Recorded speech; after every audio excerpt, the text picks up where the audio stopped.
Tại thành phố Hồ Chí Minh, Hội nghị quốc tế thường niên khu công nghệ cao thành phố Hồ Chí Minh lần thứ 6 năm 2019 với chủ đề Công nghệ blockchain cho thành phố thông minh được tổ chức với sự đóng góp của nhiều nhà khoa học và lãnh đạo doanh nghiệp trên thế giới.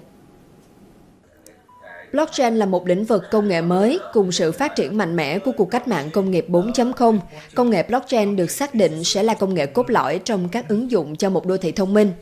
Tham gia với tư cách là diễn giả chính trong hội nghị, tiến sĩ William Henry Nguyễn, giám đốc điều hành và nhà sáng lập của tập đoàn Bellwood Blockchain, có trụ sở chính tại Hoa Kỳ, đã chia sẻ sứ mệnh của công ty Bellwood Blockchain trong hành trình mang những cải tiến công nghệ blockchain nhằm nâng cao chất lượng cuộc sống người dân bằng các sản phẩm tiên tiến của công ty, bao gồm ứng dụng Hana, nền tảng chăm sóc sức khỏe toàn diện từ xa, và QuickCom, sản phẩm liên lạc bằng mã QR.